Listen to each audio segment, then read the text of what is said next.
Hi friends, வாங்க இன்றைக்கி பார்த்திங்கன்னா எங்கள் வீட்டில் அருமையான எங்கள் வீட்டு தோட்டத்திலே விளைஞ்ச புதினா வச்சு சட்னி அரைச்சிருக்கேன். நாங்கள் இது எப்படி செய்கிறதுன்னு பார்க்கலாம். இட்லிக்கும் புதினா சட்னிக்கும் நல்லாயிருக்கும், டேஸ்ட்டாக இருக்கும்.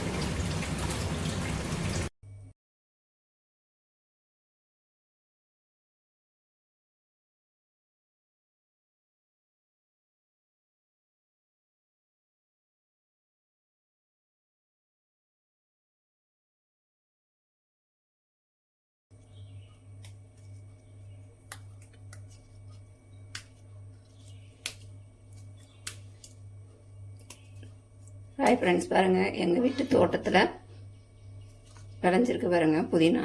இதை வச்சு இன்றைக்கி சட்னி தாங்க அரைக்க போகிறேன். சட்னியும் இட்லியும் தான். நல்லா வாசமாக இருக்குது. நம்ம உடனே பறித்து உடனே செய்யும்போது நல்லாயிருக்கும்.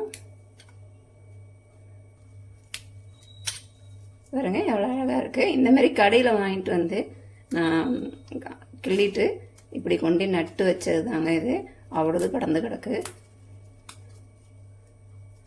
இப்படி அழகாக கிள்ளிட்டு நம்ம ஃப்ரிட்ஜில் வச்சுட்டா கூட ஃப்ரிட்ஜு வேண்டாம், அப்போக்கப்போ போய் ரெண்டு பறிச்சிட்டு வந்து சமையலில் போடும்போது வாசனை நல்லாயிருக்கும், டேஸ்ட்டும் நல்லாயிருக்கும். இப்படி இருக்கிற செடியை நம்ம நட்டு வைக்க வேண்டியதான், அவ்வளோதான். இந்த மாதிரி நான் நட்டு வச்சதான் இவ்வளவு வந்திருக்கு. தேவையான பொருள் பார்த்திங்கன்னா காரத்துக்கு காஞ்ச மிளகாய், இஞ்சி, பூண்டு, தேங்காய், புதினாவை நல்லா க்ளீன் பண்ணி வச்சாச்சு. இட்லிக்கு மாவு ரெடியாக இருக்குது.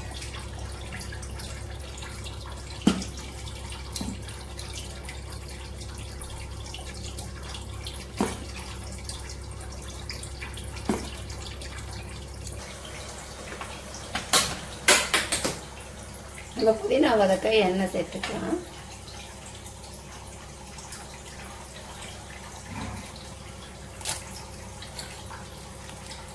காஞ்ச மிளகாய், இஞ்சி, பூண்டு,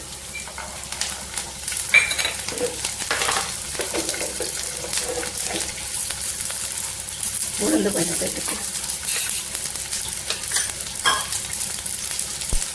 உளுந்து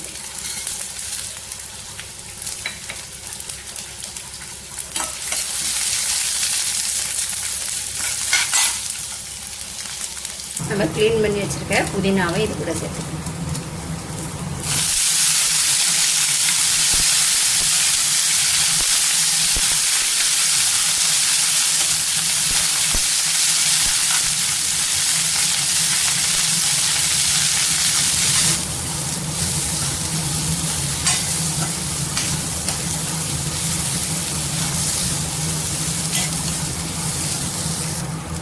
கொஞ்சமாக புளி,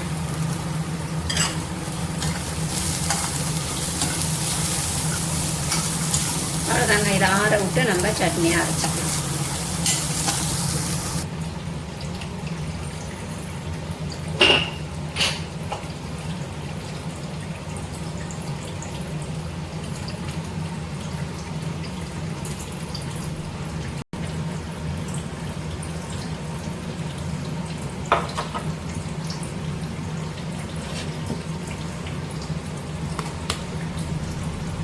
அவ்வளோதான், சட்னி ரெடி ஆகிடுச்சு. பாருங்கள் எவ்வளோ அழகாக க்ரீன் கலரில். நீங்கள் இதை கொஞ்சம் திக்காக அரைச்சிங்கன்னா சட்னி துவையல் ஆகிடுங்க. நல்லா கொஞ்சம் தண்ணி ஊற்றி நான் வந்து நம்ம வதக்கணும் இல்லையா, அந்த தண்ணி அதுலேயே தண்ணியை ஊற்றி வச்சுருந்தோம்னா நம்மளுக்கு சூடாகிடும்.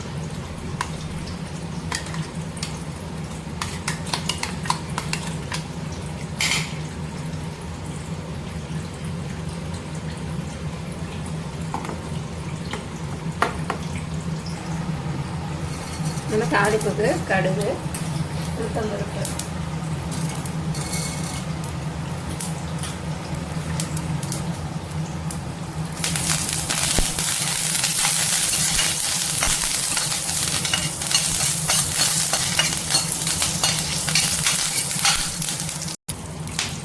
அவ்வளோதாங்க. கடுகு, உளுத்தம்பருப்பு, கருவேப்பிலை போட்டு தாளித்து இதில் போட்டாச்சு.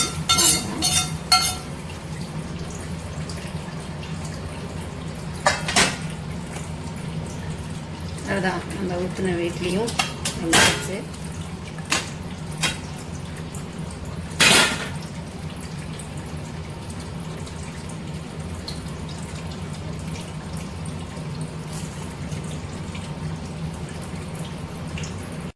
அவ்வளோதாங்க, இட்லியும் சட்னியும் ரெடி ஆகிடுச்சு.